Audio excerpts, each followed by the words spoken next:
राधे राधे महाराज जी। आपके चरणों में कोटि कोटि प्रणाम। महाराज जी, जब हमें बाल्यकाल से ही ये बताया गया है और सिखाया गया कि भगवान जी सब कुछ करते हैं, वही सभी के जीवन और मृत्यु अथवा इस संसार के प्रत्येक प्राणी के कर्मों का लेखा जोखा रखकर नीति व विधि अनुसार उचित निर्णय लेते हैं, तब हम एक साधारण मनुष्य होने पर ये कैसे जान सकते हैं कि कब, कहाँ, कैसे एवं क्या करना उचित होगा? हम कैसे जान सकते हैं शास्त्र और संत जन ये भगवान के ही द्वारा लिखित और प्रेरित होते हैं। संतों के हृदय में बैठकर भगवान उपदेश देते हैं और शास्त्रों में ब्रह्म ऋषियों के हृदय में बैठकर लिखवाए गए हैं। तो हमको क्या करना चाहिए, क्या नहीं करना चाहिए, इसके लिए गीता में भगवान जी कहते हैं तस्मात् शास्त्रम प्रमाणम ते कार्याकार्यो व्यवस्थितो। शास्त्र वर्णन करते हैं ये करो ये ना करो।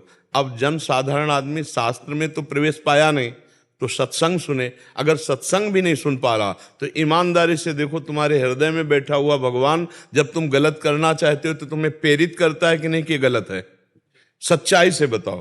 किसी शास्त्र में पढ़ो या ना पढ़ो, कहीं सुनो या ना सुनो, जब तुम गलत करना चाहते हो तो तुम्हारे हृदय में बैठा हुआ गुरु आपको प्रेरित करता है ना कि आप गलत कर रहे हो। आप उसकी बात नहीं मानते और गलत कर बैठते हो।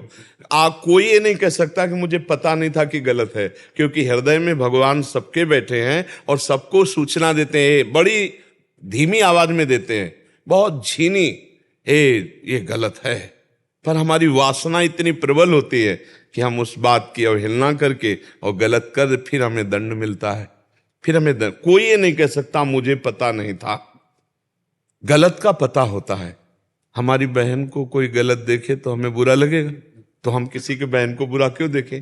आत्मना प्रतिकूलानि परेशान समाचरित। हमारी कोई निंदा करे तो हमें बुरा लगेगा, हम किसी की निंदा क्यों करें?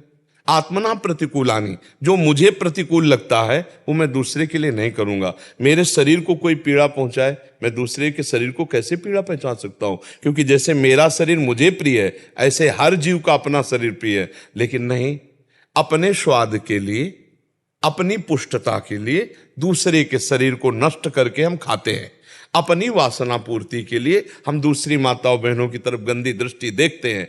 अपने हमारी जो वासनाएं हैं कि हमको ये मिल जाए, ये मिल जाए, उसके लिए, धन के लिए हम असत धर्म ग्रहण करते हैं, चाहे हिंसा करनी पड़े, चाहे घूस लेना पड़े, चाहे पापाचरण करना पड़े। तो ये सब बातें सबको पता है मैं गलत हूं, पक्का पता है, पर वो अपने अज्ञान के कारण देखा जाएगा, इसलिए उसको दंड मिलता है और नाना प्रकार की दुर्गति भोगता है।